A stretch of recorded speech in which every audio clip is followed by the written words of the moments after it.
जी। नमस्कार, मैं हूं अनुसया साहू, विश्व साहित्य सेवा संस्थान सिंगापुर की ओर से आप सभी का स्वागत करती हूं। आज की हमारी मेहमान हैं डॉक्टर आरती गोयल जी। दुबई में निवासरत एक बहुमुखी व्यक्तित्व हैं जो साहित्य, समाज सेवा और सांस्कृतिक गतिविधियों में सक्रिय भूमिका निभाती हैं। मूल रूप से भारत से संबंध रखने वाली आरती जी ने प्रवासी जीवन में हिंदी भाषा, साहित्य और भारतीय संस्कृति के प्रचार प्रसार में उल्लेखनीय योगदान दिया है। उन्होंने विभिन्न कवि सम्मेलनों, सांस्कृतिक कार्यक्रमों और साहित्यिक मंचों पर अपनी रचनात्मकता से विशेष पहचान बनाई है। इनके लेखन में सामाजिक सरोकार, मानवीय संवेदनाएं और प्रवासी जीवन के अनुभव छलकते हैं। आरती जी का जीवन साहित्यिक जुनून, सामाजिक संवेदनशीलता और भारतीय संस्कृति के प्रति गहरी निष्ठा का सुंदर उदाहरण है। तो आइए मिलते हैं डॉक्टर आरती जी से। आरती जी, आपका नमस्कार बहुत बहुत सैया स्वागत जी। है। नमस्कार आपको। जी, तो आरती जी, मैं आपसे जानना चाहूंगी कि आपके जीवन की आरंभिक यात्रा और वह प्रेरक क्षण जिसने आपको साहित्य की ओर अग्रसर किया, कृपया हमारे दर्शक आपसे जानना चाहेंगे। हाँ जी जी, अनुसुईया जी। तो बचपन के बारे में मैं शुरू करती हूँ कि बचपन तो मेरा गाजियाबाद उत्तर प्रदेश में भारत में बीता और बड़े ही मौज में बीता। और गाजियाबाद के ही स्कूल में मैं पढ़ी हूँ, इंडियन पब्लिक स्कूल। उसमें मैंने 8th क्लास पास की और वो 8th तक ही था। फिर सुशीला इंटर कॉलेज और फिर VMLG कॉलेज, फिर MMH कॉलेज। तो मेरी संपूर्ण शिक्षा गाजियाबाद से हुई। तो मैं अपने खानदान का दूसरा बच्चा रही, यानी नई पीढ़ी का दूसरा बच्चा, और पहली लड़की, यानी मेरे से बड़े एक भाई हैं। तो पहली लड़की होने के नाते बहुत लाड़ प्यार मिला। हम्म। और घर में हमारे पूरा शैक्षणिक वातावरण था। मेरे दादाजी भी गजेटेड ऑफिसर थे, मेरी दादी भी पढ़ी लिखी थी। तो मैंने घर में शैक्षणिक माहौल होने से मैंने MA तक की पढ़ाई की, जो कि मेरे विवाह से पूर्व ही संपन्न हुई, या कहना चाहिए विवाह के बाद खाली मैंने फाइनल एग्जाम दिए थे। और हमारा संयुक्त परिवार था। तो घर में बुआएं थी, चाचा थे, और भी बहुत सारे आने जाने वाले रिश्तेदार लगे रहते थे। तो बुआएं जो हैं वो मेरे होमवर्क में, मेरे और मेरे बड़े भाई के, हम लोगों को गृह कार्य करने में मदद करती थी। और जब भी कोई प्रतियोगिता में हमें भाग लेना होता था तो वही हमें तैयारियां भी करवाती थी। तो अंग्रेजी साहित्य की मैंने पढ़ाई की थी, और उस समय MA करते हुए कुछ दो चार कविताएं भी लिखी थी। तब हम शेक्सपियर से, विलियम वर्ड्सवर्थ से, जॉन कीट से प्रेरित होकर तो नौकरी के दौरान भी एक आध कविता लिखी। और फिर उसके बाद जब घर गृहस्थी में रम गए तो कुछ ऐसा अवसर व अवकाश नहीं मिल पाया कि हम पलट कर अपनी इस कहना चाहिए इस कौशल पर, इस कला पर, या इस इच्छा पर हम कुछ काम कर सकें। तो लेकिन समय, देखिए, समय ने फिर से पलटा खाया, और लगभग 15-16 वर्षों के बाद पुनः पुस्तक हाथ में ली और पुनः पढ़ने का विचार आया। तो तब मैंने हिंदी में MA और PhD करने के लिए समय निकाला। तो लगभग कुल मिला के 5 वर्ष का समय मेरा लगातार अध्ययन में निकला, जिस समय की मैं कहूँ, मैं खुद नौकरी में भी थी और अपने मेरे बच्चे भी थे जो कि बड़ी कक्षाओं में थे, उन्हें मैं पढ़ा रही थी, और विद्यालय का काम तो रहता ही था।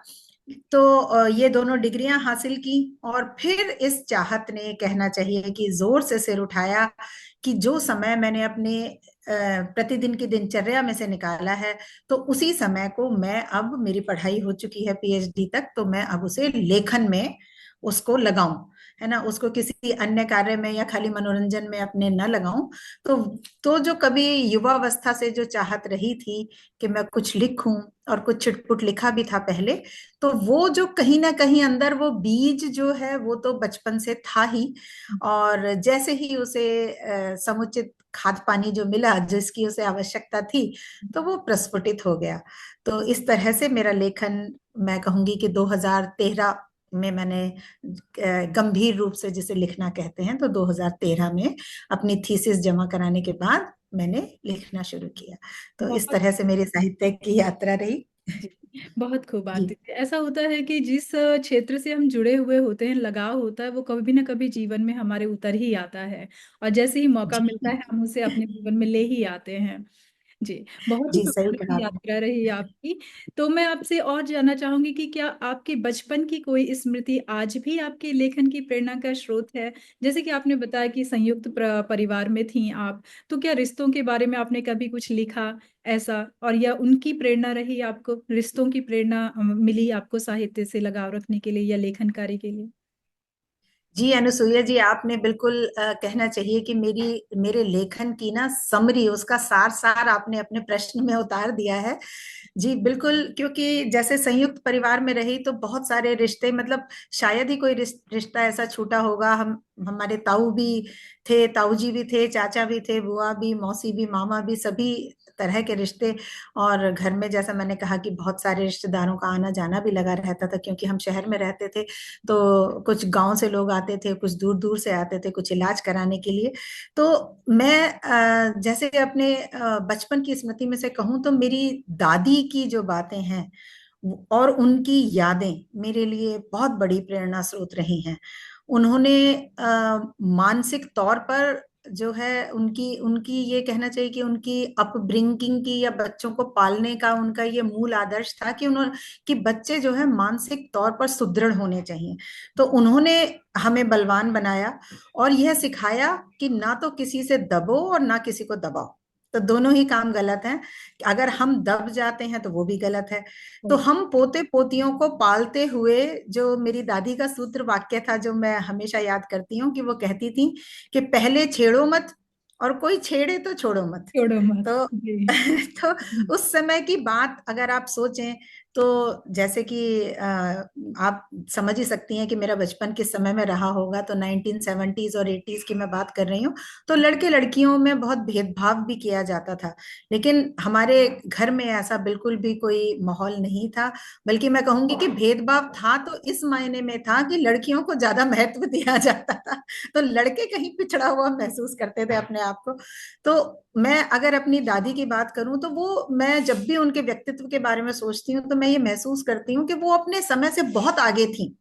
तो मेरी दादी की जो तमाम मेरी यादें जो उनके साथ जुड़ी हुई हैं, वे मेरे दादाजी के आदर्श, मेरी मम्मी के अपने जीवन के संघर्ष और उनकी जुझारू प्रवृत्ति, मेरे पापा की प्रखर बुद्धि और उनके जीवन जीने का तरीका, और घर के अन्य सगे संबंधियों का योगदान और परित्याग, एक संयुक्त परिवार को बनाए रखने में जो परित्याग भी लगता है, ये सभी कुछ मेरे लेखन में प्रेरणा बनकर उतरा है। तो जो रिश्तों की बात आपने की, तो सभी रिश्तों से मैं रूबरू रही हूँ। और एक और बात आपको बताऊं तो मेरी खुशकिस्मती ये है कि मैं ऐसे ससुराल में गई जहां पर 3 भाई और 1 बहन। तो मुझे जेठ जेठानी का रिश्ता भी मिला, देवर देवरानी का भी मिला, और नंद नंदोई का भी।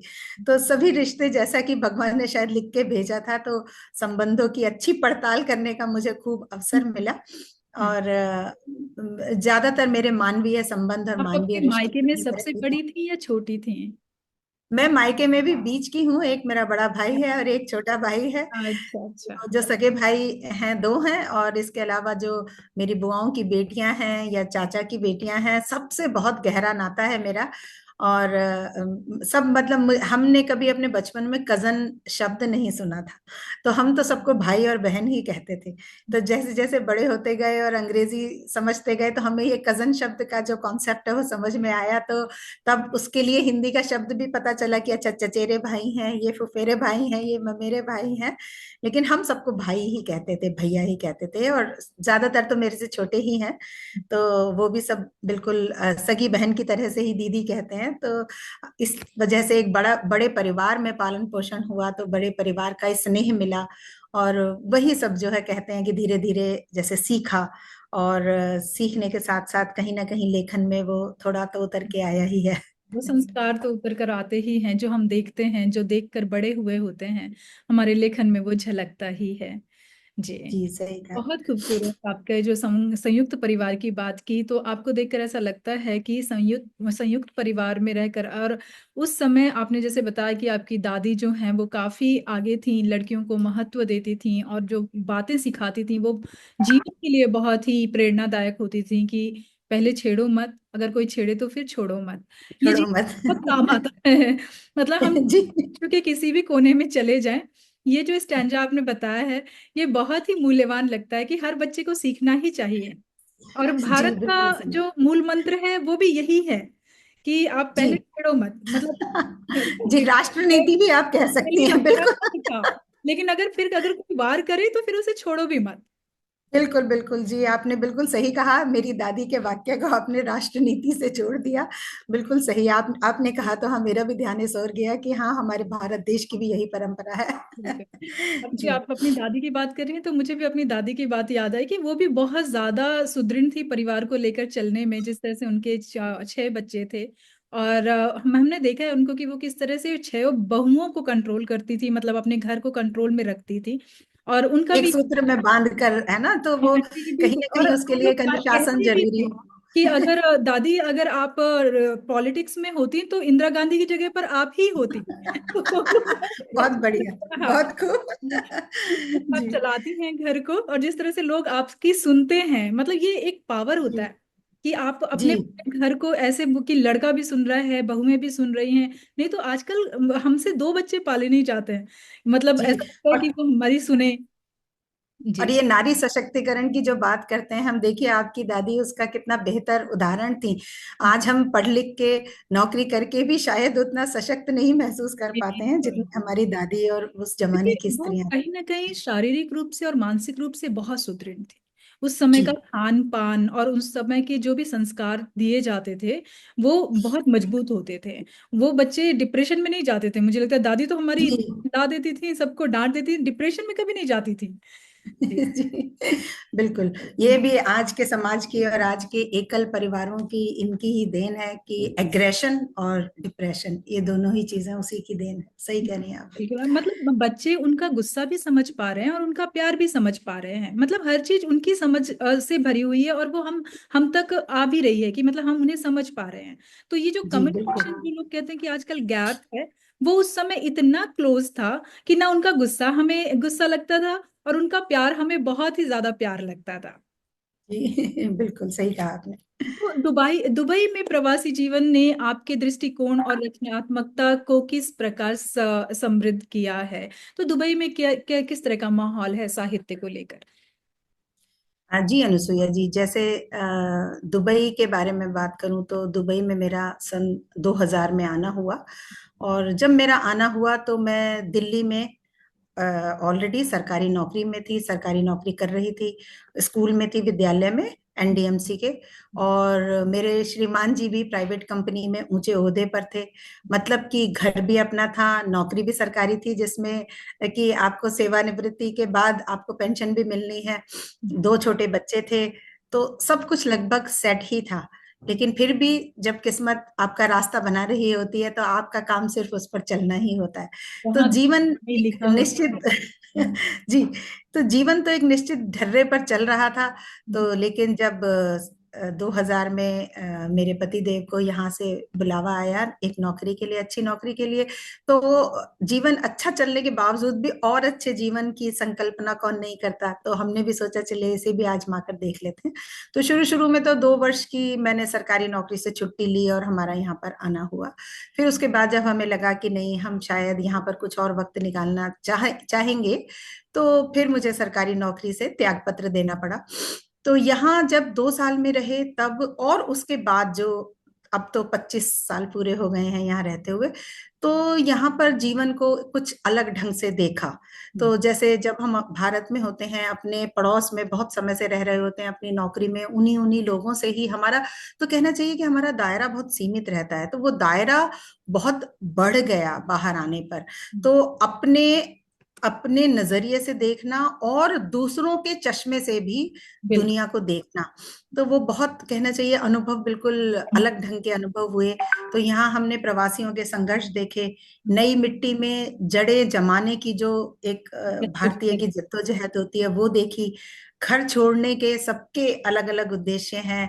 कोई नाम कमाने निकला है, कोई पैसा कमाने, कोई परिवार पालने, कोई किसी उद्देश्य से, कोई किसी उद्देश्य से। तो जिनमें कुछ को सफलता मिली, कुछ को विफलता मिली, तो बहुत सी ऐसी कहानियां भी सुनने समझने को आई। तो फिर यहाँ पर क्योंकि अपना घर नहीं है, आप किराए के घर पे हो, तो कभी इस घर में हो कभी उस घर में हो। फिर जब नौकरी भारत में छोड़ दी और यहाँ पर करनी शुरू करी, तो कभी इस नौकरी में हो उस नौकरी में हो, कभी बच्चों के अलग दोस्त हो रहे हैं, कभी बच्चे एक स्कूल में हैं कभी दूसरे स्कूल में है। तो कहना चाहिए कि दायरा बहुत, मतलब कई गुना विस्तार उसका हुआ। तो बहुत सी नई चीजें जो देखने को मिली और जो आज भी हम देख रहे हैं। और सबसे बड़ी बात तो यूएई को बदलते हुए, जिस देश में हम रह रहे हैं, संयुक्त अरब अमीरात हम हिंदी में कहते हैं और इंग्लिश में यूएई, तो उसमें किस तरह से हमारे सामने विकास हुआ और विकास की क्या गजब की गति रही, वो सब भी हमने देखा। तो एक कहना चाहिए एक तुलनात्मक दृष्टिकोण भी विकसित हुआ। और निश्चित रूप से उसने एक व्यक्ति के रूप में भी मेरी सोच की धारा बदली होगी या उसको एक नई दिशा दी होगी। और उसी तरह से मेरे लेखन को भी उसने दिशा दी होगी। और लेखन तो एक तरह से मैं कहूँ कि मैंने शुरू ही यहाँ आकर ही किया है, और यहाँ आकर भी 12-13 साल निकालने के बाद किया है। तो निश्चित रूप से वो लेखन में उस कहना चाहिए कि आया ही है। और रचनात्मकता की आप बात पूछें तो बहुत सी ऐसी कहानियां हैं जिन्हें गढ़ने के लिए मुझे दुबई की भूमि से उपयुक्त कोई और भूमि नहीं लगी। शायद उन पात्रों का और उन चरित्रों का निर्माण भी इसी भूमि पर हुआ होगा। तो कहानियों के भी अगर मैं आपको नाम बताऊं तो जो दुबई की भूमि पर हैं, जैसे प्रशस्ति पत्र मेरी बिल्कुल शुरुआती कहानियों में से है। प्रशस्ति पत्र, आकार, फिर उसके और बाद की कहानियों में से चिर संचित प्रतिकार है एक कहानी जो दुबई की भूमि पर है। फिबोनाची प्रेम है, श्याम वर्ण के दर्पण एक कहानी है, एक है प्रवासी लेखिका का फेंग शुई, ये कहानी है। धूमिल मलिन, प्रत्यावर्तन, तो कई ऐसी कहानियां हैं। कुछ संस्मरण भी हैं, जैसे भीगे पल की भीगी यादें, बतियाते हैं अरबी पत्थर, ये एक टाइटल है। तैरते हुए पुल, क्योंकि यहाँ पर एक फ्लोटिंग ब्रिज भी है, तो उसके ऊपर मैंने कहानी लिखी थी उसको साथ लेके। दुर्घटना की दुआ और प्रवास मेरा नया जन्म, ये संस्मरण है। उपन्यासों में भी बहुत से पात्र यूएई की धरती से उठकर आए हैं। तो एक उपन्यास जो कारागार, जो काफी पॉपुलर भी हुआ है, काफी प्रसिद्धि उसने पाई है, बहुत सारे इनाम भी बटोरे हैं। उसमें रितंबरा के सौद्वीप, इसमें मुख्य पात्र जो है, मुख्य पात्र दुबई के पात्रों से टकराते हैं। मुख्य पात्र तो दुबई के नहीं है।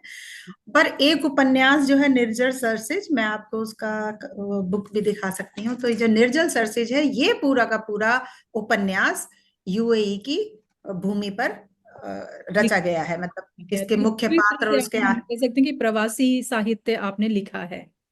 जी जी जी, बिल्कुल आप ये कह सकती हैं। बहुत सारे आलेख भी लिखे हैं, जिसमें से यूएई में हिंदी की क्या स्थिति है, हिंदी की यात्रा कैसी रही, हिंदी शिक्षण की क्या चुनौतियां हैं, इस देश की, अरब देश की संस्कृति क्या है, इस देश में भारतीय संस्कृति कैसी फल फूल रही है, यहाँ का हिंदी सिनेमा, यहाँ के युवा, और यहाँ हिंदी और अरबी भाषा में कुछ जो समानताएं हैं या विषमताएं हैं, उनका तुलनात्मक अध्ययन। तो बहुत सारे आलेख भी मैंने यूएई से संबंधित लिखे हुए हैं। बहुत सारे यात्रा वृतांत भी हैं, मतलब जब मैं याद करूं तो याद आने लगता है।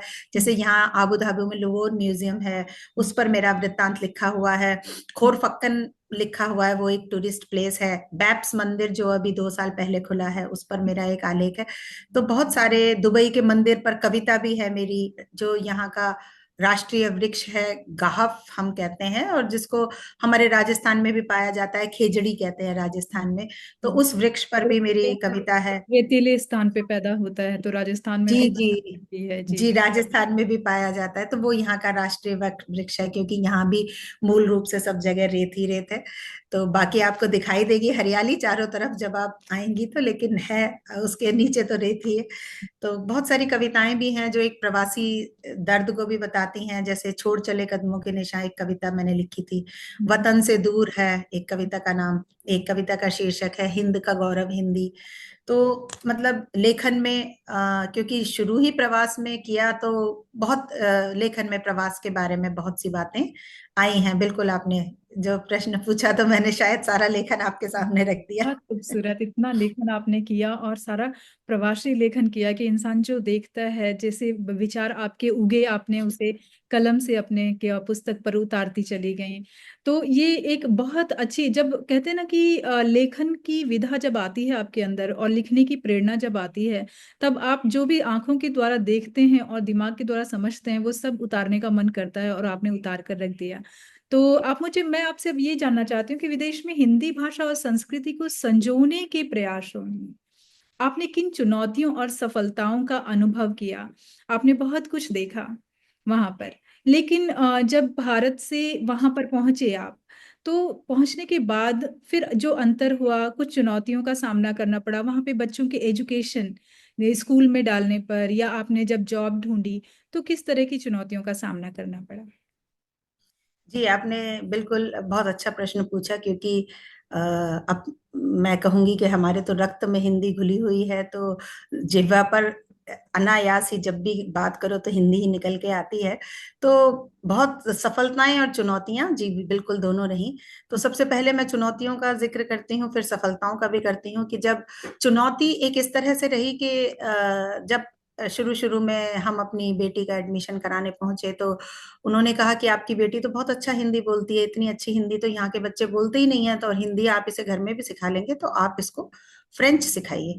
तो उस समय हम भी उस आकर्षण में आ गए, तो फ्रेंच हमने उसको दिलवा दी। लेकिन हमारे लिए अभी एक कठिन टास्क हो गया कि अब हम उसे आप फ्रेंच लोगों को नहीं कैसे आता। सिखाएं, हाँ। हमें तो नहीं आती।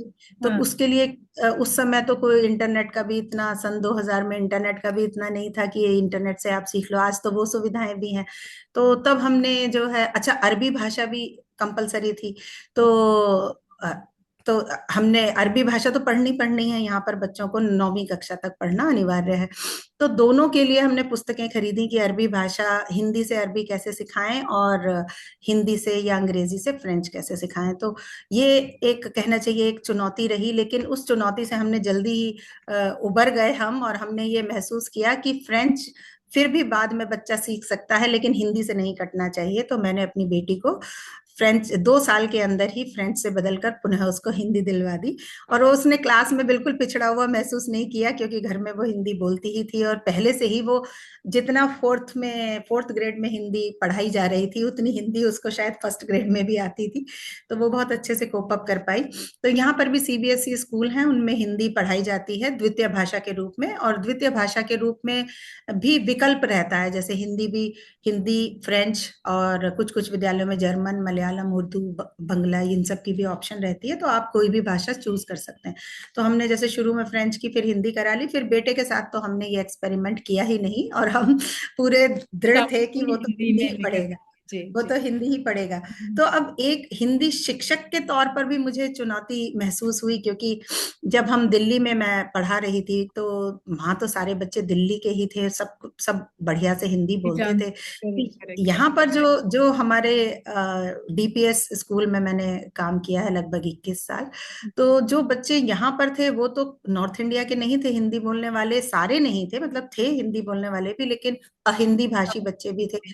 तो साउथ इंडिया के भी थे, और कुछ कुछ जो है, कुछ पाकिस्तानी बांग्लादेशी बच्चे भी रहते थे, और कुछ कुछ तो अरबी भाषा बोलने वाले बच्चे भी रहते थे, क्योंकि स्कूल में स्टाफ होता था अरबी भाषा बोलने वाला, उनके बच्चे भी पढ़ते थे।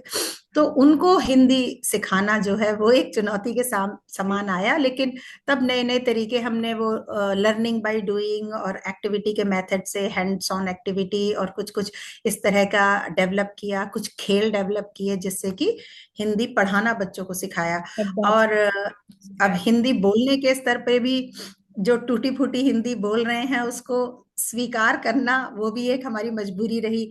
और एक जो सबसे बड़ी चुनौती, या कहना चाहिए दुख, मुझे महसूस होता है कि यहाँ यूएई में किसी भी विद्यालय, महाविद्यालय या विश्वविद्यालय में उच्च शिक्षा में हिंदी जो है नहीं, उसके पढ़ाई नहीं है यहाँ पर। यानी आप बीए एमए 10th इसमें तक कहीं, होती है या 12th तक? बस 10th, 10th तक। 12th तक भी नहीं है अभी तक, तो 12th तक भी नहीं है इस साल तक भी। अगले साल से हो तो कह नहीं सकती, क्योंकि न्यू एजुकेशन पॉलिसी को सबको अगर पालन करना है तो शायद आ भी जाए। तो ये लेकिन फिर भी जो एक इसमें जो अच्छी बात है वो ये है कि जो यूएई की राजधानी आबू धाबी है, वहां पर राजधानी के न्यायालय में तीसरी भाषा के रूप में हिंदी पहुंच गई है, क्योंकि हिंदी बोलने वालों के बहुत से जो उन, उन वो वे समझ सकें, तो जो कुछ ऐसे केसेस होते हैं तो उसके लिए उन्होंने इसको आधिकारिक रूप पे तृतीय भाषा के रूप में स्वीकार किया है। तो ये भी मैं कहती हूँ कि हमारे लिए कोई कम अचीवमेंट नहीं है। और हिंदी सिनेमा यहाँ पर है जब से हम आए हैं तब से, और उससे पहले से भी बॉलीवुड की सारी मूवीज यहाँ पर लगती हैं। और भारत में शुक्रवार को लगती हैं, यहाँ बृहस्पतिवार को ही लग जाती हैं, तो एक दिन पहले से ही तो हिंदी सिनेमा से जो लोग जुड़े हुए हैं, और जो यहाँ के लोकल लोग जिन्हें हम अमीराती कहते हैं, वो भी, उनका भी हिंदी के प्रति बहुत आकर्षण है, और हिंदी सिनेमा वो सब लोग बहुत उत्साह से और उल्लास से देखते हैं। और दूसरा, आपके प्रश्न में संस्कृति पर बात थी, तो संस्कृति को भी मैं कहूँ तो अपने तरीके से मनाने की, मैं ये नहीं कहूंगी कि 100% स्वतंत्रता है, लेकिन कुछ अनुशासन के साथ और कुछ रिस्ट्रिक्शन के साथ हम अपनी संस्कृति, अपने धर्म, अब सबको अच्छी तरह से मना सकते हैं। आप अन्य किसी मुस्लिम देश से अगर तुलना करें तो दुबई, यूएई उस मामले में बहुत आगे है, बहुत उदार है। और यहाँ पर तो 3 मंदिर भी हैं, 2 मंदिर दुबई में है, एक आबू धाबी में है। तो मतलब, और मंदिर जो कृष्ण मंदिर यहाँ पर बरदुबई में है, उसके पास तो हमारी अपनी संस्कृति के हिसाब से, हमारी पूजा रीति रिवाजों के हिसाब से सभी सामग्री मिल जाती है। यहाँ तक कि गीता और रामायण भी मिल जाती है, और बहुत सारी भाषाओं में मिल जाती है, हिंदी ही नहीं अन्य भाषाओं में भी है। हिंदू कैलेंडर भी मिल जाता है। दिवाली पर हम पटाखे भी चलाते हैं, और गणेश चतुर्थी और दुर्गा अष्टमी पर जो प्रतिमा के विसर्जन का समय होता है, तो उसकी भी छूट है। तो इन सब छूटों के साथ अगर हम अपनी संस्कृति यहाँ पर एक तरह से सेलिब्रेट कर पा रहे हैं, तो मैं उसके लिए इस देश की शुक्रगुजार रहूंगी। और जो आप सफलता, इसको भी मैं कहूंगी कि भारतीयों की एक सफलता है, और भारत का एक नाम है दूसरे देशों में, जिसकी वजह से हम अपनी संस्कृति को यहाँ पर घुल मिल कर सबके साथ मिलजुल कर मना पाते हैं। क्या जी बात अनसुईया जी, बहुत खूबसूरत तरीके से आपने आपकी चुनौतियों और सफलताओं का अनुभव जो है वो हमें बताया, और सुनकर ऐसा लगता है कि ये एक सफल देश की निशानी है कि वहाँ पर रहने वाले चाहे भिन्न भिन्न धर्म के हों, चाहे जाति के हों, चाहे, लेकिन जो उनकी ग्रोथ है, मतलब वो हर तरह से चीज़ें इंजॉय कर पा रहे हैं, वो मंदिर के दर्शन भी कर पा रहे हैं, मतलब पूरी छूट है उन्हें, अपने बच्चों जी को जी भी पढ़ा पा रहे हैं। और जैसे आपने बताया कि कोर्ट में भी हिंदी को तीसरी भाषा के रूप में अब ले लिया गया है, तो ये एक बहुत बड़ा अचीवमेंट है हिंदी में को अपने हिंदी का अपने आप में। जी, जी। आरती जी, आपकी रचनाओं के केंद्र में कौन से भाव या विचार सबसे अधिक प्रमुख रहते हैं? तो क्या यूए में ई में जो आपने देखा, वो विचार, वो भाव आप तो लिखती ही हैं, इसके अतिरिक्त और कौन से ऐसे भाव हैं जिनको आप प्रदर्शित करते हैं अपने लेखन में? जी अनुसुईया जी, असल में किसी भी रचना का जब निर्माण तभी होता है जब कोई भाव मन को लगातार मथ रहा हो। कोई दृश्य आपके सामने से गुजरा, कोई घटना ऐसी हुई, किसी मित्र ने कुछ बताया, कुछ आपने समाचार में सुना, या कुछ आपको ऐसा पता लगा, उसका सोर्स तो कोई भी हो सकता है, लेकिन उस घटना से कोई विचार, कोई भाव, या वो घटना स्वयं ही आपको लगातार मथ रही हो, तो उस मंथन से क्या निकल कर आएगा, कुछ दही बनेगा कि छाछ बनेगी, क्रीम निकलेगी कि मक्खन, तो वो डिपेंड करता है कि कितना हमने उसको समय दिया है, कितना और आसपास क्या वातावरण है, क्या मन की, अपने मन की भी क्या स्थिति है, कि हम उसको किस तरह से देख रहे हैं, किसी सकारात्मक रूप में देख रहे हैं, किसी परिवर्तन के रूप में देख रहे हैं, या नकारात्मक रूप में देख रहे हैं, या हम उस घटना से कुछ आगे कुछ सुधार की अपेक्षा रखते हैं, या क्या हम, हमारी अपेक्षाएं भी उसमें जुड़ जाती हैं हमारे दृष्टिकोण के अंदर।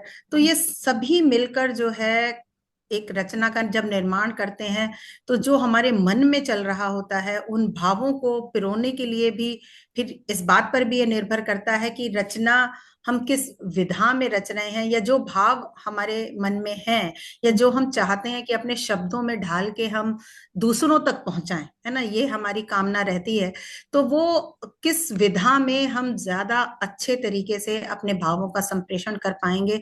तो अगर कविता है तो कविता में जो सीधा मन से निकले हुए भाव सीधा आ जाते हैं कविता में। तो चाहे आप संदेश देना चाहते हैं कुछ, या कुछ आप कहना चाहिए कि लोगों का ध्यान दिलाना चाहते हैं किसी तरफ, वो हैं, या कुछ अच्छी बातें बताना चाहते हैं जो कि लोग सिर्फ आप ही के माध्यम से जान सकते हैं कि आप उस धरती पर रह रहे हैं, कुछ ऐसे भाव हैं वो आ जाते हैं कविता में। और कहानी में रचनात्मकता काल्पनिकता तो रहती ही है, लेकिन कहीं ना कहीं तो वो यथार्थ भी उसमें कुछ ना कुछ मिला हुआ होता है। तो कभी कोई भी कहानी में मुझे तो लगता है कोई भी रचना बिल्कुल कोरी कल्पना तो कभी भी नहीं होती, तो यथार्थ का भाव उसमें भी होता है। सन्निहित रहता ही है। यथार्थ तो पढ़ा और जाता है और मुझे लगता है कल्पना फिर बाद में उसमें जोड़ी जाती उसमें कल्पना फिर जुड़ती है, जी बिल्कुल। तो यथार्थ ही मूल भाव रहता है, और तभी वो जो रचना है कोई दूसरा पढ़ने वाला उसको कहना चाहिए कि आत्मसात भी कर सकता है, और उसको वो अच्छे से उसको उसको दृष्टिगत भी हो सकती है, मतलब उसको दृश्य की तरह से भी दिखाई दे सकती है अगर वो यथार्थ के काफी करीब है तो और जब कभी मैं यात्रा संस्मरण लिखती हूँ या आलेख भी लिखती हूँ तो उसमें भी मन में यही भाव रहता है कि पढ़ने वाला, जो भी इसको पढ़ने वाला है, उसको मैं वो सब दिखा सकूं अपने शब्दों के माध्यम से, जो कुछ मैं देख पा रही हूँ या जो कुछ मैं जान पा रही हूँ, या इस चीज को जिस तरह से मैंने समझा है। और कभी कभी तो कोशिश रहती है कि अपनी समझ के अलावा भी उसमें औरों की समझ को भी शामिल कर लिया जाए। तो किसी किसी जगह पर किसी नई चीज पर कुछ चर्चा भी हो रही है दूसरे लोगों से, तो कहीं ना कहीं वो भाव, दूसरों के भाव भी रचना में जाने अनजाने है। में शामिल हो जाते हैं। तो संस्मरण जो है उनमें सीधे सीधे जो घटनाएं हैं किस तरह से उस आपके भावनात्मक मोड़ से वो गुजरी हैं, तो वो सारी आप बातें उंडेल देने की कोशिश करते हैं। तो सब कुछ मिला के आपका कैसा अनुभव रहा, और क्या विधा आप रचना के लिए चुन रहे हैं, या कहना चाहिए कि आपके भाव किस विधा को चुन रहे हैं, इस तरह से कहा जाए, तो उससे सारा का सारा रचना जो है चलती है। और भाव तो कहूंगी कि भिन्न तरह के भाव रहते हैं। उपन्यासों में अलग तरीके के भाव निकलते हैं, कहानी में एक छोटी घटना है, कविताओं में अलग तरीके से हैं। तो कुल मिला के अभी अब तक जो कहूँ मैं, तो जितनी मेरी अभी 25 पुस्तकें आ चुकी हैं, तो लगभग कुछ एक नाटक में मैंने कभी अभी तक हाथ नहीं आजमाया है, तो लगभग सभी विधाओं में थोड़ा बहुत लेखन तो हो ही गया है। तो अलग अलग भाव भी इस तरह से उभर के आ ही चुके हैं। जी जी आरती जी, आपके नाम में लोकेश लगा हुआ है। जी, जी ये क्या? जी मेरे हाँ, ये कहाँ से आया है? जी जी मेरा जो, जैसे आपने मेरा नाम बताया आरती गोयल, तो मेरा मूल नाम, जब मूल नाम अगर मैं कहूँ तो विवाह पूर्व आरती बंसल में थी, और विवाह के बाद आरती गोयल हो गई। लेकिन जब मैंने लिखना शुरू किया, लेखन मैंने शुरू किया, तो मुझे लगा कि आरती भी बहुत कॉमन नाम है, हर हर मोहल्ले में एक आरती तो मिल ही जाएगी, और आरती पूजा गोयल और भी बहुत आरती सारी जी। मिल जाएंगी। पूजा और आरती तो हाँ। बहुत सबसे कॉमन नाम है। तो मुझे अपने लेखन के लिए, जब मैं पहला उपन्यास ही लिख रही थी, तो तब से ही मैंने सोचा कि इस नाम को कुछ तरह से मुझे इसको विशिष्ट बनाना पड़ेगा। तो जो मेरा लेखन सभी पुस्तकों पर आरती लोकेश नाम से ही है, तो जैसे मेरी पुस्तकों पर आरती लोकेश लिखा हुआ है, तो ये मेरे एक्चुअली लोकेश मैंने उठाया है अपने पति के नाम से। तो मेरे पति देव का नाम है लोकेश कुमार गोयल। तो इस तरह से मेरे नाम के साथ उन्हें भी प्रसिद्धि मिल रही है, और मुझे उनके नाम की प्रसिद्धि भी मिल रही है। तो टू वे फायदा है इसमें, दोनों तरफ से फायदा ही फायदा है। तो मैंने अपना नाम लेखन के लिए पेन नेम आरती लोकेश है मेरा। जी जी। तो मैं आपसे जानना चाहूंगी कि क्या आप मानती हैं कि प्रवासी साहित्य भारत के साहित्य से एक अलग पहचान रखता है? यदि हाँ, तो कैसे? जी जी आपने जो प्रवासी साहित्य की बात की, तो ये भी एक कहना चाहिए बहुत ऐसे ऐसे मैंने कार्यक्रमों से भी जुड़ी हूँ जिसमें इसके ऊपर काफी चर्चा हुई है, या वाद विवाद तो नहीं कहूंगी, हाँ संश्लेषण विश्लेषण कह सकती हूँ कि प्रवासी साहित्य किसे कहा जाए और किसे न कहा जाए, और किसकी श्रेणी में क्या क्या आएगा। तो ऐसी भी परिचर्चाओं में मैं सम्मिलित नहीं हूँ। तो सबसे पहले तो जो प्रवासी साहित्य, ये टर्मिनोलॉजी जिस जब इसका ये इजाद हुई, तो ये सबसे पहले गिरमिटिया देश जो थे, जहां पर हमारे भारतीय मूल के निवासी जो हैं, वो वहां पर एक एग्रीमेंट के तहत जाते थे काम करने के लिए, रोजगार की तलाश में। तो और फिर वो जो अपने अनुभवों को लिखते थे, जिस लेखन में उनकी पीड़ाएं, उनकी त्रासदियां, उनकी समस्याएं, उनकी वस्तु स्थिति और उनके सपने, और कहना चाहिए कि बिखरते हुए सपने भी कह हाँ, सकते जो भी हैं, या वहां पे टूटते हुए भोग सपने, रहे होते थे उसका लेखन जो लिख। भोग रहे होते थे जी, तो वो जब दर्ज होते थे तो वो सबसे पहले प्रवासी साहित्य कहलाया जाने लगा, क्योंकि वो एक तरह से आम साहित्य से भिन्न होता था। जो हम आम समाज में रह रहे हैं उससे बिल्कुल एक अलग ही उनकी पीड़ा और उनकी संवेदनाएं रहती थी। तो वहां से हमारे प्रवासी साहित्य की शुरुआत हुई। तो प्रवासी साहित्य उन देशों में सबसे पहले रचा गया, और एक प्रकार से वो संपूर्णतः भिन्न प्रकृति का था ही। और किस किस दयनीय परिस्थितियों में उन्होंने अपनी संस्कृति, अपनी भाषा को अपने सीने से लगाकर अपनी पीढ़ियों को हस्तांतरित किया है, और उसी तरह से उन्होंने अपने अनुभव भी अपने आने वाली पीढ़ियों को सौंपे। तो जो उसके बाद आज जो गिरमिटिया देश है, उसमें चौथी, पांचवी और छठी पीढ़ियां रह रही हैं वहां पर, तो वो आज भी उस दर्द से उतनी ही वाकिफ हैं जितने कि उनके पूर्वज थे। तो उनका जो रचा हुआ साहित्य है वो प्रवासी साहित्य जब कहलाया, तो उसके बाद तो एक तरह से प्रवासी साहित्य की मूल धारणा ये बन गई कि जो हमारे देश से बाहर जाकर कुछ रच रहा है वो प्रवासी साहित्य है। तो फिर अब चाहे गिरमिटिया न भी हो, और खाली नौकरी की तलाश में भी कोई बाहर आया, तो अब तो जो कुछ हम गिरमिटिया देशों के नाम लेते हैं, उसके अलावा अब तो America, Australia, New Zealand, Ireland, Europe और यूएई, सिंगापुर, मलेशिया, कौन सा ऐसा देश होगा जहां पर कि हम भारतीय भारतीय नहीं नहीं रहते रहती होंगे। है, correct। तो हर दुनिया के हर देश में हम हैं, और जो अपने देश की भूमि से बाहर रहकर कुछ भी लिख रहा है, तो वो सब फिर धीरे धीरे प्रवासी साहित्य कहलाया जाने लगा। तो कहना चाहिए कि हम सभी का ही लिखा प्रवासी साहित्य के अंदर आ जाता है। तो इसमें कभी भी जो प्रवासी साहित्य हम कहते हैं, इसको भारत में रचे हुए साहित्य से जो इसमें भिन्नता है, वो इतनी तो अवश्य ही रहती है कि ये दो संस्कृतियों, दो भाषाओं और इसमें दो भूमियों का समावेश तो समावेश। अवश्य ही होता है। और इसमें बहुधा जो है ये वाद विवाद भी उभरता है कि यदि भारत के बाहर भ्रमण के दौरान किसी ने कोई रचना रची है, तो क्या वो भी प्रवासी साहित्य की शाखा में सम्मिलित होगी। तो यहाँ इस पर भी जब मैंने बहुत चर्चाओं में भी भाग लिया, तो बहुत सोच विचार के बाद जो कुछ मैंने समझा, हो सकता है अन्य विद्वानों से मेरी राय भिन्न हो या इसमें मतभेद हो, तो मुझे ऐसा लगता है कि कुछ दिन किसी यात्रा पर बाहर बिताने पर भी लेखक की दृष्टि जो है भारत की परिपाटी से ही सब स्थानों पर पड़ती है। वो जब भी देखेगा उसे, तो भारत के संदर्भ में ही दूसरे स्थानों को देखेगा। और मात्र एक प्रवासी की, जी, और हम्म। जब एक प्रवासी की दृष्टि बाहर किसी और अन्य जगह पर पड़ेगी, तो उसमें दो भिन्न कोणों से वो अन्य देश की विशिष्टताओं को देखेगा। तो देखिए, जिसमें उसके तुलना प्रवास के करेंगे। जी। तुलना तुलना के लिए, जी बिल्कुल, तो तुलना के लिए उसके पास दो मानदंड हमेशा मौजूद रहेंगे, कि एक जो उसकी प्रवास की भूमि है उसके, और एक भारत की भूमि के। तो और लेकिन हाँ, जो चौथी पीढ़ी और तीसरी चौथी पीढ़ी के प्रवासी हैं, उनके लिए शायद उनकी जो जिस देश में वो रह रहे हैं, अब वो उस देश के प्रवासी भी नहीं रह गए, अपनी तो जिंदगी वहाँ के उनके वही नागरिक मूल, होते हैं जी। वहां के नागरिक हो गए, तो वही मूल देश हो गया।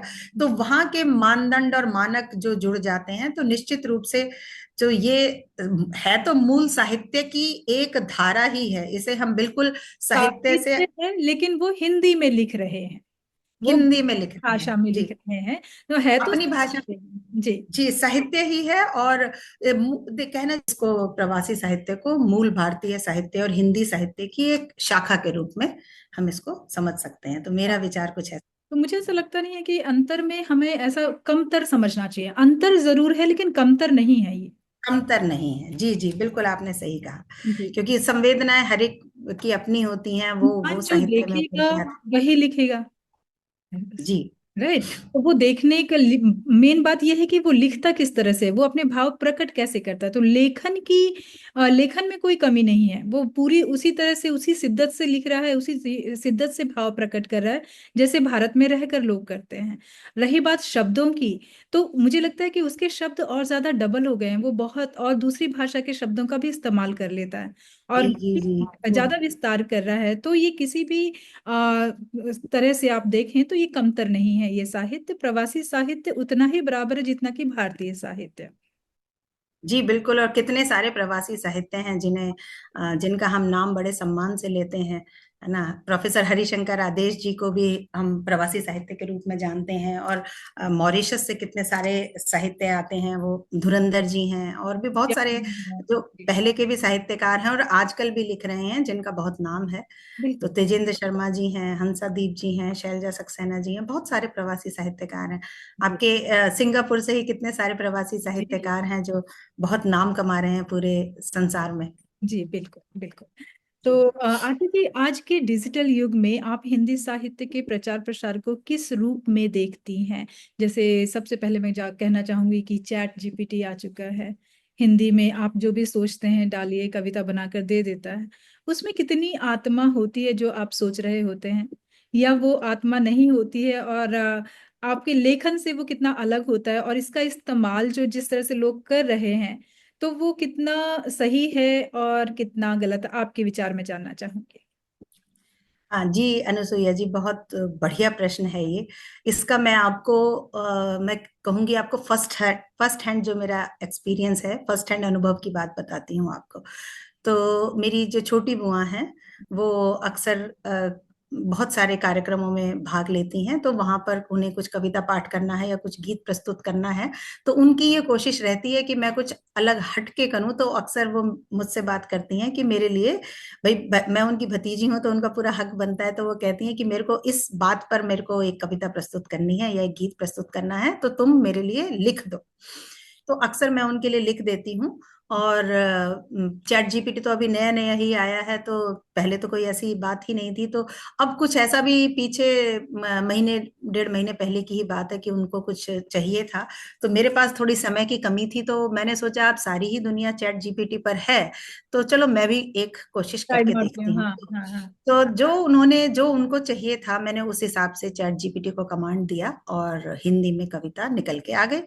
तो मुझे बड़ी खुशी हुई। तो मैंने वो कविता देखी तो मुझे खुद ही तसल्ली नहीं हुई, तो मैंने चैट जीपीटी को थोड़ा और कमांड को इम्प्रूव किया कि भाई थोड़ा राइमिंग होना चाहिए, तो उसने राइमिंग निकाल दी। फिर मैंने उसमें कुछ और इंस्ट्रक्शन दिए, वैसी आ गई। फिर मैंने उसको और सुधारने के लिए कुछ और इंस्ट्रक्शन दिए, वैसी आ गई। तो कुल मिला के 6 कविताएं मेरे सामने आ गई। तो मुझे भी ऐसा लगा कि छठी कविता मतलब इतनी खराब तो नहीं है, ठीक है। अगर इंसान ने नहीं लिखी, चैट जीपीटी ने भी लिखी है, तो चल सकती है ये। और बुआ को तो खाली सुनानी ही है, कोई उन्होंने अपने नाम से छापनी तो है नहीं। तो मैंने उनको वो कविता भेजी। हम्म। तो उन्होंने उसको, कविता को देखते ही कहा कि नहीं, घर में मुझे रूबी कहते हैं, तो उन्होंने यही कहा, नहीं रूबी, इसमें तो मजा नहीं आया, ये तो ऐसा लग ही नहीं रहा कि तूने लिखी है। हम्म। तो नहीं, तू तो मैं जैसे मैंने कहा है ना, तू वैसे कविता लिख के दे। हम्म। तो मैं तब मुझे ये समझ में आया कि जो हम मानव जो कर सकते हैं, जो हम दूसरे के हृदय को समझ सकते हैं कि किसी और को क्या चाहिए, या हम एक इंसान को समझ के उसकी जरूरत के हिसाब से जैसे कुछ रचना हम कर सकते हैं, तो वो काम मशीन आज आज तो नहीं कर सकती। भविष्य में कर सके तो मैं उस बात को नहीं कह सकती। तो मुझे बहुत हंसी आई, जबकि मैंने उन्हें ये कहा भी नहीं था कि ये मैंने चैट जीपीटी से निकाली है। तो मैं फिर हंसी। फिर मैंने उन सबको एक साइड करके, जैसा उन्होंने वो चाहती थी, जैसा उन्होंने डिस्क्रिप्शन दिया था कि मुझे ये भाव चाहिए कविता में, भले ही वही डिस्क्रिप्शन मैंने चैट जीपीटी को भी दिया था, लेकिन उसको छोड़ के फिर मैंने जब अपनी कविता लिख के दी, तो उन्हें वो एक बार में पसंद आ गई। तो ये इतना फर्क तो हमेशा मुझे लगता रहेगा। एक ह्यूमन टच जिसे हम कहते हैं, एक हृदय, आप मस्तिष्क लगा सकते हैं नकली, लेकिन आप नकली दिल नहीं लगा सकते, है ना। तो बाकी तो डिजिटल माध्यम से हिंदी का प्रचार प्रसार बढ़ा ही है। आप देखिए कि कौन सोच सकता था कि हिंदी में कविताएं भी चैट जीपीटी अपने आप बना लेगा, जो मैंने कोशिश करी सिर्फ। और ये मेरे लिए भी एक कहना चाहिए कि वर्थ मेंशनिंग एक्सपीरियंस रहा, जिससे कि मुझे पता चला कि अभी बहुत पीछे है वो, और हम इंसान अभी, हम इंसानों की को रिप्लेस तो नहीं कर सकता नहीं वो। नहीं कर सकते। तो ये भाव जो भाव को लिखने का जो तरीका है, एक लेखक जिस तरह से लिखेगा, और उसमें जो एक गति, एक सहजता जो होती है, सहजता जो आएगी। वो जी वह उसमें नहीं आती। आप बदलते बदलते उस कविता का पूरा मूल ही बदल देते हैं। जब जी बिल्कुल। पाठ और लिखते ये जाते हैं तो उससे उसका मूल बदल जाता है। मैंने खुद महसूस किया है ऐसे कि आप चाहे शायरी ले लें चाहे कविता ले लें, वो लिख देता है, लेकिन उसमें जी आप इतने बदलाव करते हैं कि बदलाव करते करते वो वो जो कविता बदलनी पड़ती है। जी बिल्कुल बदलनी पड़ती है। तो बदलनी पड़ती है। यही अनुवाद का भी है कि हम अनुवाद के लिए भी अगर हम यूज करें जो टूल्स हैं ऑनलाइन अवेलेबल, तो उसमें कहीं ना कहीं वो बात नहीं आती, वो आपको कृत्रिमता लगती रहती हाँ है। तो हाँ, और हम आम बोलचाल के भाषा जिस के भी शब्दों को हम यूज करते हैं, तो वो जो है वो सब बातें उसमें गूगल के अनुवाद में नहीं आ सकती। नहीं आती, वो तो अर्थ का अनर्थ हो जाता है। अगर अर्थ का अनर्थ भी हो जाता है। जी अगर हम ना पढ़ें और ऐसे ही डाल दें तो वो अर्थ का अनर्थ ही होता है। उसे पढ़कर जी सुधारना बहुत जरूरी है। तो आप उसमें ब्लाइंड फेथ नहीं कर सकते हैं कि नहीं जो भी आया है वो बहुत ही सही आया होगा। उसे समझना, उसे पढ़ना, फिर उसे सही करना, ये चीजें, ये कार्य सही। आपको करने ही पड़ेंगे। जी। उसे कच्चे माल की तरह आप देख सकते हैं कि हाँ, आपके पास कच्चा माल आ गया है, अब आप लग इसको गया आप तराश कर, निखार कर, कर पॉलिश करके, चमका कर फिर प्रस्तुत करें तो फिर भी चल सकता है। एक आपको और उसका सहायता फिर मिल सकती है उससे, जी मतलब जी सहायता, आप सपोर्ट और सहायता ले सहायता मिल सकते हैं। सकती है। जी। जी बिल्कुल। तो आरती जी, साहित्यिक कार्यक्रमों और कवि सम्मेलनों में भाग लेते समय आपके लिए सबसे प्रेरणादायक क्षण कौन सा रहा? तो जैसे आप बहुत सारे साहित्यिक कार्यक्रमों में भाग लेती हैं, ऑनलाइन भी ऑफलाइन भी, और दुबई में भी बहुत सारे साहित्यिक कार्यक्रम होते रहते हैं। तो आपको ऐसे कि कोई प्रेरणा क्षण ऐसा हो जो कि आप हमसे साझा करना चाहें? जी जनरली या अमूमन तो जैसे यही होता है कि जब आप कोई प्रस्तुति देते हैं या कहीं किसी भी मंच पर, चाहे वो ऑनलाइन हो, ऑनलाइन में तो मैं फिर भी नहीं कहूंगी, मैं जो है फेस टू फेस की बात करूंगी कि जो हम आमने सामने बैठकर कोई प्रस्तुति देते हैं, तो अपनी प्रस्तुति देते समय या प्रस्तुति के बाद में जो श्रोताओं की और दर्शकों की आंखों में जो चमक आती है, तो वो ये बताती है कि आपकी कविता या आपका वक्तव्य या आपका शोध पत्र या आपका आलेख, जो भी आपने वक्तव्य, जो भी आपने पढ़ा है, वो सीधा सीधा आपके दर्शकों से जुड़ जुड़ सका है। तो ये क्षण जब आता है तो मैं कहूंगी कि हमेशा ही बहुत संतोष, बहुत ऊर्जा का और बहुत कहना चाहिए आत्मविश्वास का अनुभव देता है। और कभी ऐसा होता है कि किसी वक्तव्य के बाद या किसी भाषण के बाद बहुत से लोग आकर आपसे मिलते हैं, जो कि आपके कार्यों में, आपके लेखन में रुचि जताते हैं, आपकी लेखन को और करीब से जानना चाहते हैं, तो वो भी बहुत प्रेरणा का क्षण होता है। और पुस्तकों के बारे में पूछते हैं कि कहाँ से हम खरीद सकते हैं, और फिर आपको पता भी चलता है कि उन्होंने कोई पुस्तक आपकी खरीदी है, पढ़ी है, उस पर प्रतिक्रिया देते हैं। तो ये जो है सब लेखन का कहना चाहिए ये इनाम के तौर से होते हैं, और ये इनाम तो किसको प्रेरणा नहीं देता। तो और एक बहुत यहाँ पर दुबई में कुछ ऐसे कार्यक्रम भी हुए हैं जिसमें बहुत से विश्वविद्यालयों से और या साहित्यिक संस्थाओं से भी लोग आए हैं, विश्वविद्यालयों से प्रोफेसर्स आए हैं। तो उनमें से कोई प्रोफेसर जब आपके बारे में जानकर और आपकी पुस्तकों पर चर्चा करते हैं और उन पर शोध करने या करवाने की बात करते हैं, तो सबसे ज्यादा प्रेरणा तब मिलती है, आपको लगता है कि हाँ आपने कुछ सार्थक लिखा लिखा है। या आपका लेखन कहीं सार्थक हुआ।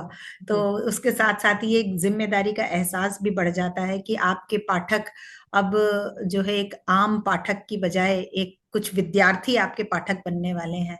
तो वहां पर आपको लगता है कि आपके लेखन की जो जिम्मेदारी है वो कुछ अतिरिक्त है, कुछ अतिरिक्त भार आपके कंधों पर है, तो वो उससे भी लेखन में और जोश आ जाता है आगे के लेखन में। जी जी, जी बहुत खूब। तो आपकी कोई पुस्तक ऐसी जो कि विद्यालय में पढ़ाई जा रही है?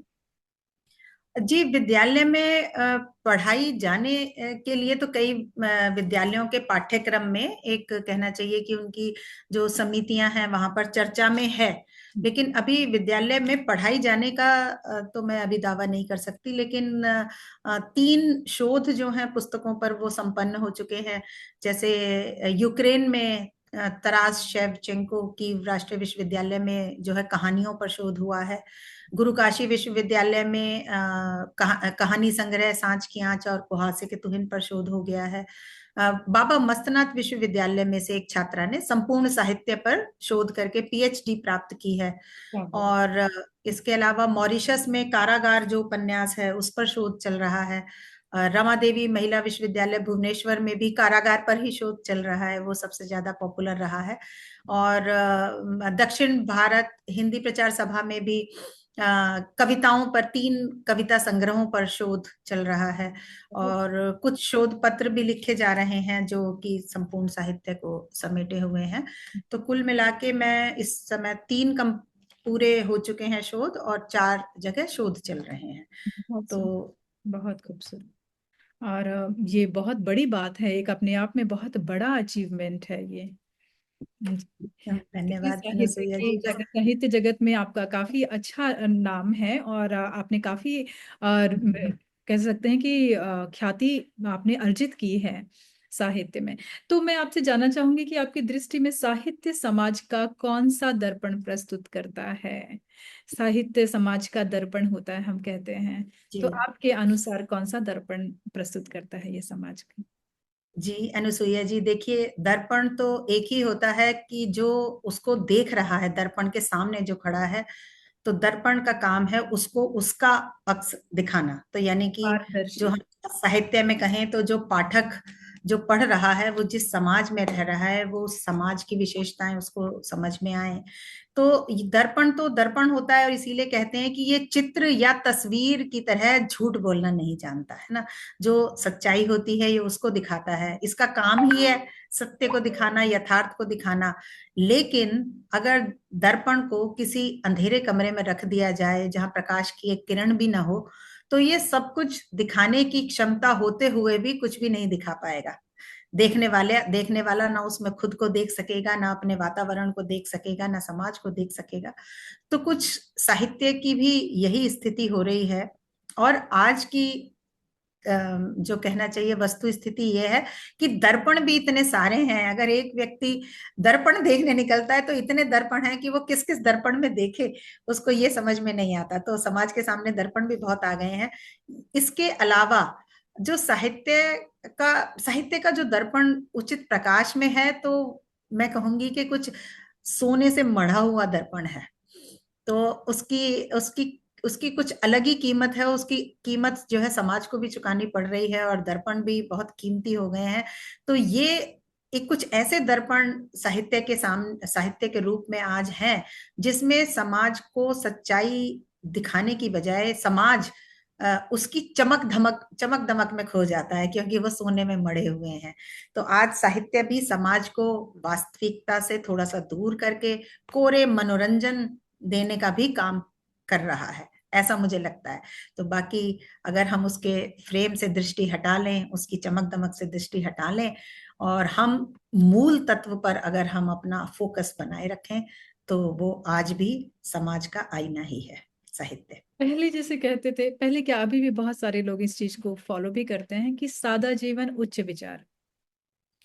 जी। विचारों की जो श्रृंखला होती थी वो इतनी उच्च होती थी कि आप विचारों से जीवन जीते थे। मतलब उसमें कोई भी बाहरी आडंबर नहीं होता था, साफ साफ होती थी, मिट्टी से जुड़े हुए लेख होते थे।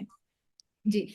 तो आपने जैसे बात की कि सोने के फ्रेम में जड़े हुए जो दर्पण है, तो उनको अलग करने के लिए भी क्या एक साहित्य रचा जाना चाहिए?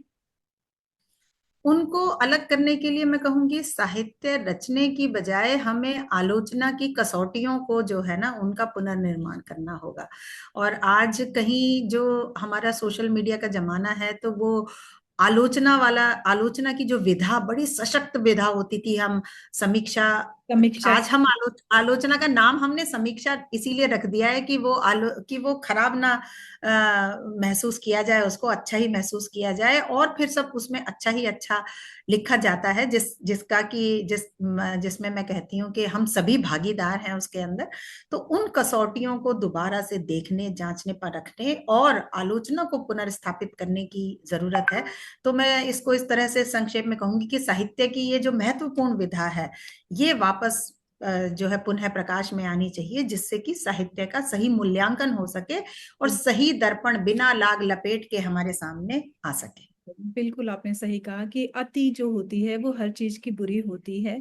अगर हमें ईमानदार तभी ईमानदार लगेगा जब कोई सामने बेईमान होगा। तो जैसे आप जी आलोचना, तो ये संतुलन है कि अगर आप कुछ जी लिख रहे हैं तो उसे सही दर्शाने के लिए पक्ष और विपक्ष दोनों होने चाहिए।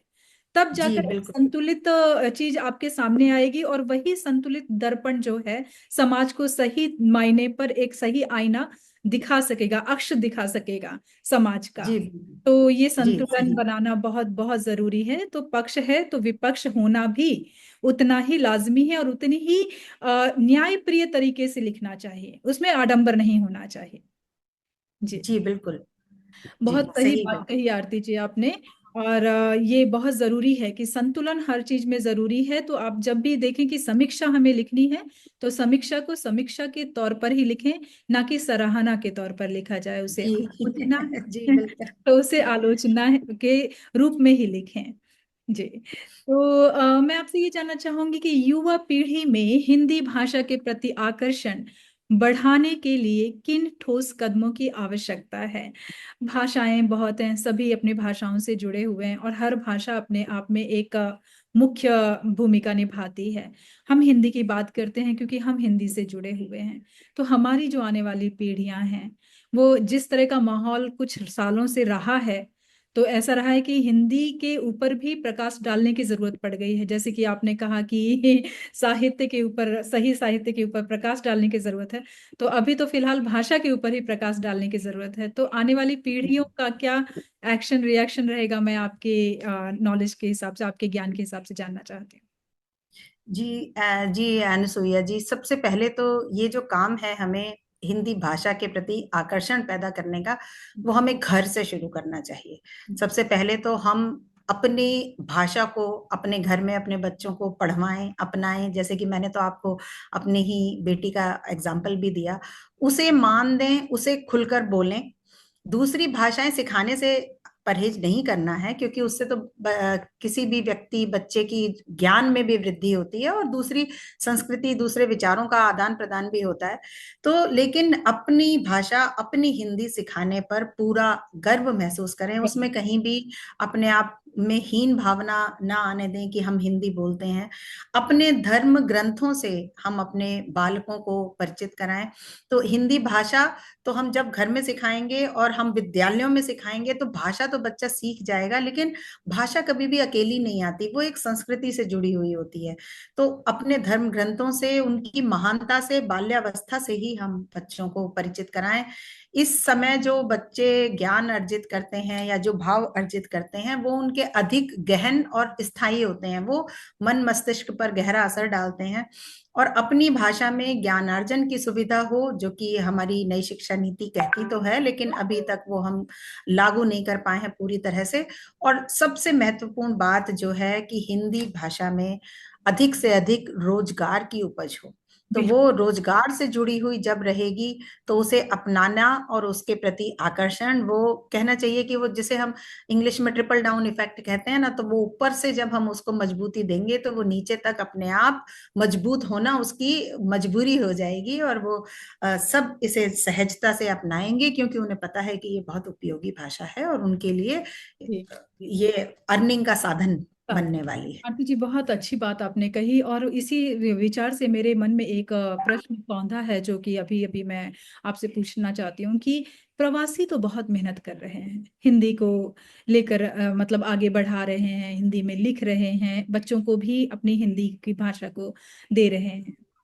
भारत में जो रह रहे हैं, बहुत बड़ा बड़ा साहित्य लिख रहे हैं, बहुत कठिन साहित्य लिख रहे हैं, जिसे शायद हमारी जनरेशन, जो प्रवासी जनरेशन है, वो शायद ना पढ़ना चाहे क्योंकि उनकी रुचि ना बन पाए उन पर, या पढ़ने की कोशिश करें, लेकिन उन्हें हिंदी का बहुत ज्यादा ज्ञान होना चाहिए।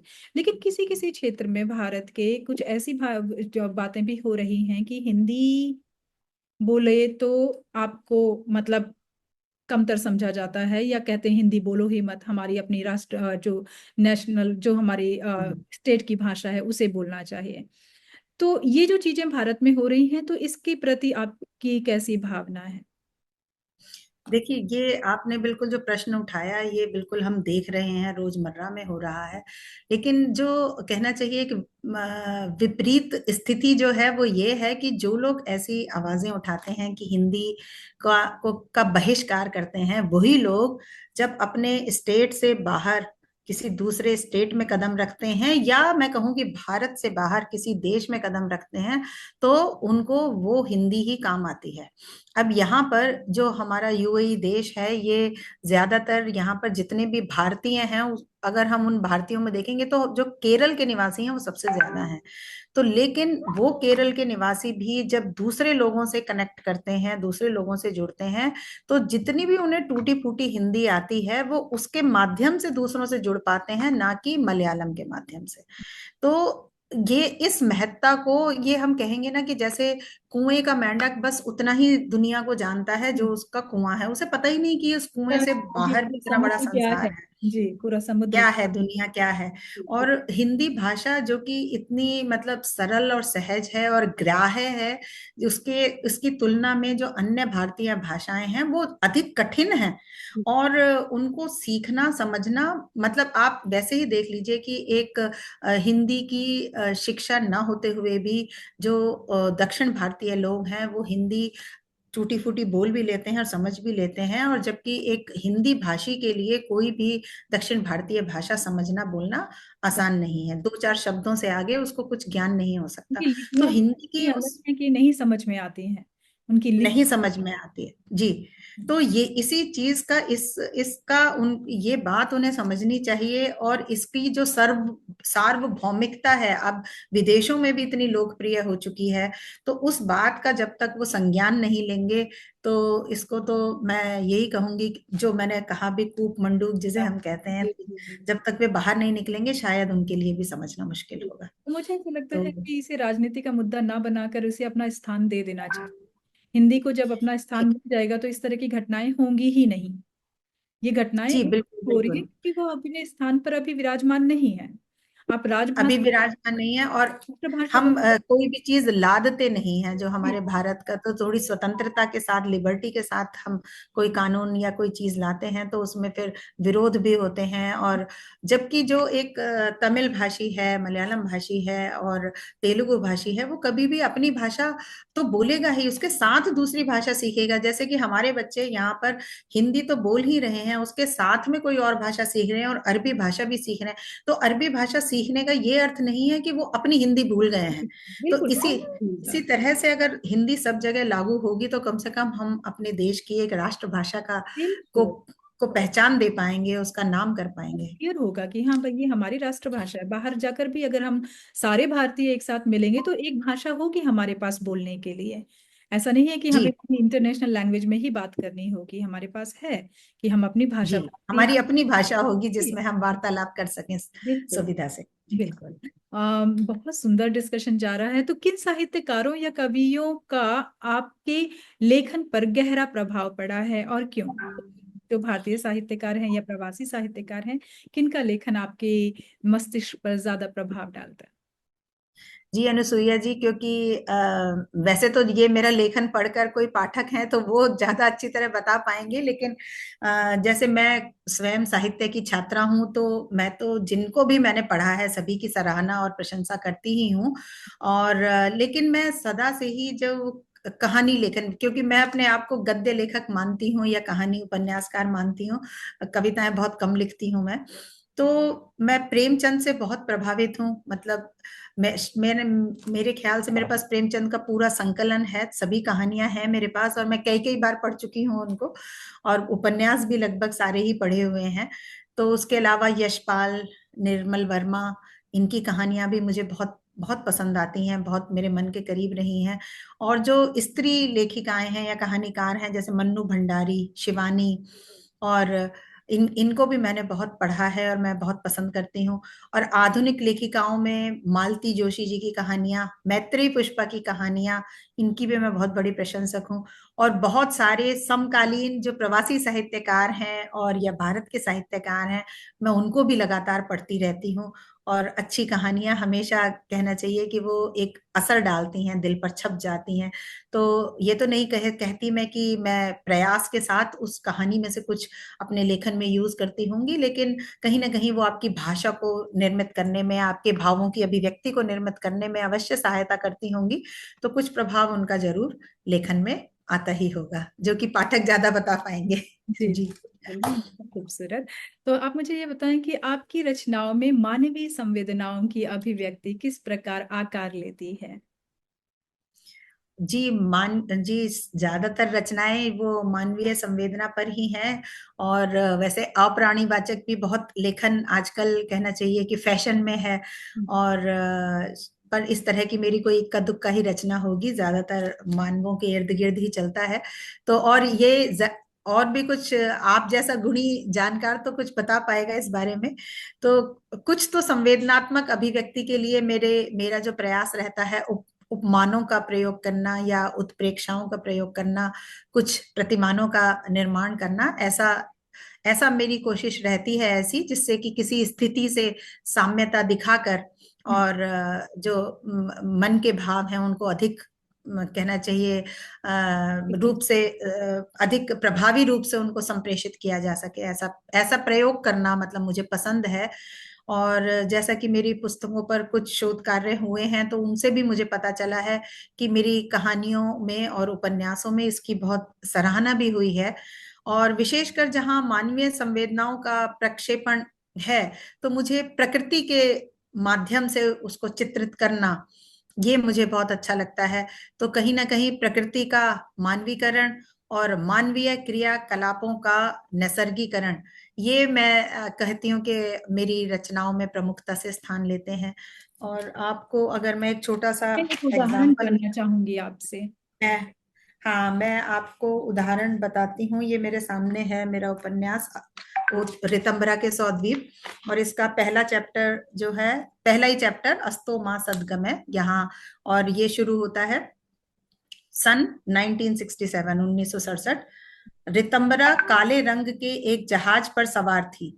जहाज के ऊपरी हिस्से में सीधी खिंची तार पर लटके हुए 0 वॉट के बल्ब धानी पीली रोशनी के कई पुंज बना रहे थे। वे मंथर टिमटिमाते तारों जैसे ही स्वयं की उपस्थिति का भास तो कराते थे, परंतु अपने आसपास के वातावरण को प्रकाशित करने में असमर्थ थे। माल ढोने वाले इस जहाज क्यू डेविस पर बैठने की जगह की कमी नहीं थी, परंतु चित्त निश्चल हो तभी मनुष्य स्थिर हो एक स्थान पर बैठ सकता है।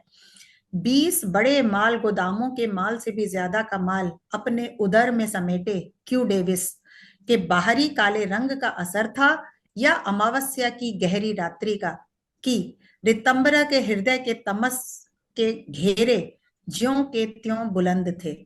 उनमें सेंध लगाने की क्षमता किसी रश्मि में न थी। यूं तो इस तिमिर में रितंबरा की पहचान क्यों यूं तो इस तिमिर से रितंबरा की पहचान पुरानी थी, परंतु काली माँ ने धुंध का कोहरा फैला सौम्य मुख की आभा को धूमिल कर मलिन रूप दे दिया था। तो ये बिल्कुल यहीं से उपन्यास शुरू हो रहा है, जहां मैं ये बता रही हूँ कि रितंबरा एक, मतलब एक जगह से भाग कर, एक शिप में सवार होकर दूसरी जगह वो जा रही है। कि मन की तो विचलन जो है उसको आपने काफी अच्छी तरीके से बताया है कि अगर वो शांत होता उसका मन तो वो एक जगह पर बैठ पाती। जी जी जी जी बिल्कुल। और जो चारों तरफ की उसकी जो काली माँ है, वो कहीं ना कहीं उसके हृदय में जो काली माँ बसी हुई है, उसी का ही एक तरह से प्रतिरूप है। जी तो इस तरह से, तो बहुत फिर ये इसी तरह आगे बढ़ता है उपन्यास। बहुत खूबसूरत। जी, तो मैं अब आपसे ये जानना चाहती हूँ कि मतलब आपके लिए लेखन केवल एक कला है या जीवन जीने का माध्यम? जी, ये भी क्वेश्चन बहुत अच्छा है। लेखन एक कला तो है ही, हम्म। और जितना अधिक हम अभ्यास करें, जितनी हमारी कलम चले, उतना ही वो निखर के सामने आता है। जैसे जैसे एक कलाकार, मैं कहूँ कि वो जैसे जैसे अपनी कला में आगे बढ़ता है, चाहे वो मूर्तिकार हो, शिल्पकार हो, चित्रकार हो, संगीतकार हो, कोई भी साधक हो, वादक हो, तो वो धीरे धीरे अपने अभ्यास से बारीकियों को, जो उस प्रोफेशन की या उस कला की जो बारीकियां हैं, उसको और अधिक कुशलता से उकेरने लगता है। और एक डॉक्टर और वकील भी वो सतत अभ्यास से ही अपने कार्य में निपुण होते जाते हैं। तो ये भी एक सतत अभ्यास की कला तो है ही है।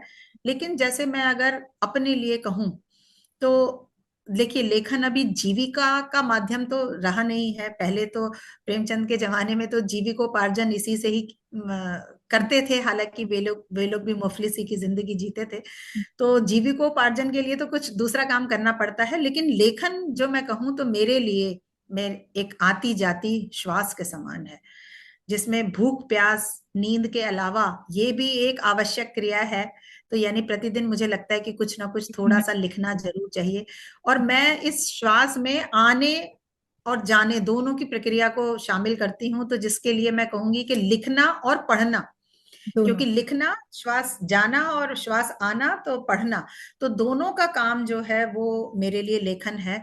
और जैसे हम प्राणायाम करते हैं तो श्वास को कुछ देर रोक कर, थाम कर भी रखते हैं, वैसे ही हमें थामने की क्रिया भी बहुत जरूरी है हमारे लिए, कि पढ़े हुए को गुनना, और लिखने के लिए कोई विचार मन में आए तो उसे मन में रख के पकने देने का जो अवसर देना, तो ये मेरे विचार से लेखन के लिए बहुत ठहराव आवश्यक है। तो लाने के लिए बहुत आवश्यक है, जो आपने विधि बताई। जी जी जी, मुझे ऐसा ही लगता है। तो मैं जल्दबाजी नहीं करती कुछ लिखने के लिए।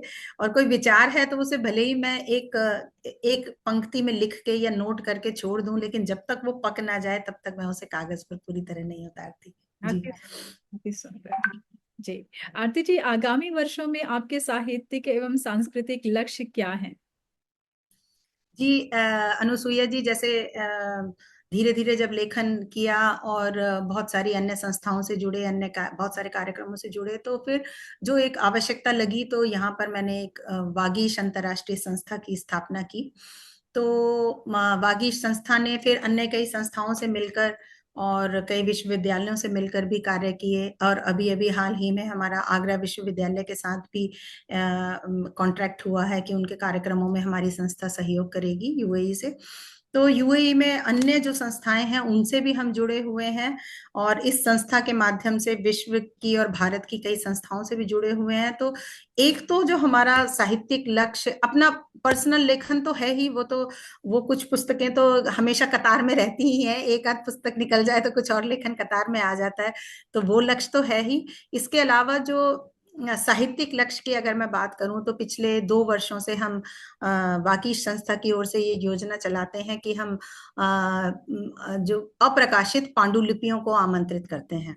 और गत वर्ष का तो हमारा पूरा हो चुका है ये कार्यक्रम, जिसमें हमने 5 पुस्तकें, 5 बेस्ट पांडुलिपियों को चयन करके और 5 पुस्तकों का प्रकाशन करवाया। वो पूरा अपनी संस्था के खर्चे पर, अपने खर्चे पर करवाया। तो उसके मूल में जो भावना थी वो यही थी कि जो अच्छा साहित्य है, और क्योंकि आजकल प्रकाशन तो निशुल्क मिलता नहीं है, उसका व्यय लगता है, तो वो कहीं ना कहीं खो जाता है प्रकाशन के अभाव में। तो ऐसा ना हो, और ये अवसर भी मिले नए साहित्यकारों को या पुराने साहित्यकारों को भी, कि वो अपना लेखन प्रकाशित करवा पाए।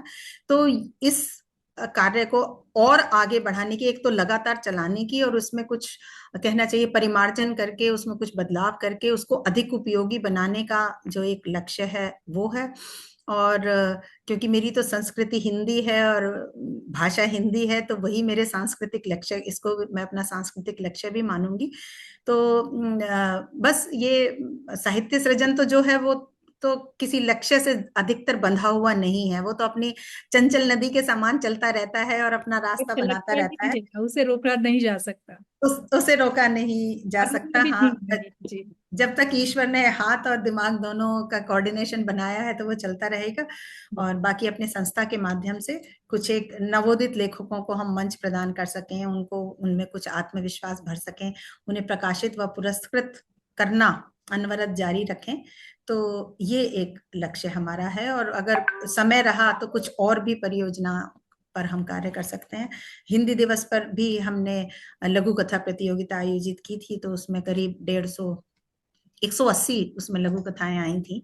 तो उसमें से अच्छी लघु कथाओं को चयन करके उसकी भी एक पुस्तक का प्रकाशन किया जा चुका है। तो बस ऐसे ही कुछ कार्य करते रहना, और आप सबका साथ मिलता ही रहता है, और तो लक्ष्य से डटे रहते आपके हैं। साथ है तो जी, बस हम साथ हैं इसीलिए जुड़े हुए हैं और एक दूसरे तक पहुंच पा रहे हैं।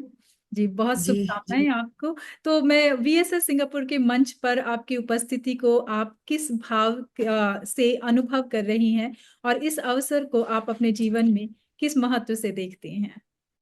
ये तो बहुत ही महत्वपूर्ण क्षण है मेरे लिए, अनुसुईया जी। तो एक तो आपके लेखन पर चर्चा करना, साहित्य पर, आपकी यात्रा पर चर्चा करना, तो सबसे पहले तो एक लेखक को, रचनाकार को एक अवसर देता है कि अपने ही अंदर झांकने के लिए, आत्मविश्लेषण करने के लिए, और पीछे मुड़कर अपनी यात्रा को देखने के लिए। तो पीछे मुड़कर देखना भी बहुत महत्वपूर्ण होता है, क्योंकि कि किस चीज से हमें दिशा मिली, किस चीज से ठीक दिशा मिली, कहाँ कहाँ कुछ ऐसे क्षण आए कि जब हम भटक गए, और क्या हमने नहीं किया जो कि किया जाना था, और क्या है जो अभी करना बाकी है। तो ये सभी चर्चा करने का आपके माध्यम से कहना चाहिए कि स्वयं को भी एक टारगेट देने का, एक लक्ष्य देने का काम जो है इस मंच के माध्यम से हुआ है। और ये आपका विश्व साहित्य सेवा संस्थान है ना, मैं नाम अगर सही ले रही हूँ, सिंगापुर। बिल्कुल सही नाम लेते हैं। तो बहुत ही सुंदर मंच है, क्योंकि मैंने और अन्य कई साहित्यकारों से भी आपका जो साक्षात्कार है वो सुना। तो सबसे पहले तो बहुत महत्वपूर्ण काम आप ये कर रही हैं कि जो प्रवासी साहित्य है, प्रवासी कार्य है, उसको आप लोगों तक पहुंचा रही हैं, कि अगर किसी को यूएई के बारे में जानना है कि यहाँ पर क्या हो रहा है क्या नहीं, तो आप उन लोगों तक ये पहुंचा रही हैं। क्योंकि यूएई हमारा एक छोटा सा देश है, लोगों को नहीं पता कि यहाँ पर भी हिंदी में लेखन हो रहा है। तो और सिंगापुर से आप कर रही हैं, सिंगापुर भी एक छोटा सा ही देश है, वहां से इतना बड़ा काम, और आप जैसी छोटी सी उम्र की लड़की कर रही है। तो ये मेरे लिए भी, मुझे भी अपने भारतीयों पर, प्रवासी भारतीयों पर बहुत गर्व हो उठता है। और सिंगापुर भी मेरे दिल के बहुत करीब है। सबसे पहले तो मेरी भ्रमण सूची में भी है वो, एक जी, ना एक दिन जाना होगा, तो आपसे मिलने बिल्कुल की इच्छा बिल्कुल, आपको रहेगी। बिल्कुल बुलाया और जाएगा सिंगापुर। और कभी और ऐसा मौका जरूर आएगा आपकी जिंदगी में कि हम आपको यहाँ अपने सिंगापुर में बुलाएंगे, साहित्य सेवा संस्थान की ओर से बुलाएंगे। तो आप जी इंतजार रहे हैं आपको उनका उस क्षण का। और जी, आपसे बहुत इंतजार रहेगा। बातचीत करके बहुत मजा आया हमें और बहुत सारी चीजें सीखने का मौका मिला। और आपकी बात करने की शैली से हमें ये पता चला कि आप हिंदी में बहुत निपुण हैं और आप अपनी यह शैली आप अपने बच्चों को भी और यूए में रहने वाले जितने भी हिंदी भाषी बच्चे हैं उन तक भी पहुंचाएं और इसी तरह से लिखती रहें। आपके लेखन को बहुत बहुत शुभकामनाएं और आपका हमारे मंच तक आने के लिए बहुत बहुत धन्यवाद और शुक्रिया। जी, बहुत बहुत आभार आपका, और बहुत बहुत बधाई, और आगामी कार्यक्रमों के लिए बहुत बहुत शुभकामनाएं अनुसुईया जी। जी, धन्यवाद आरती जी। शुभ रात्रि। शुभ रात्रि।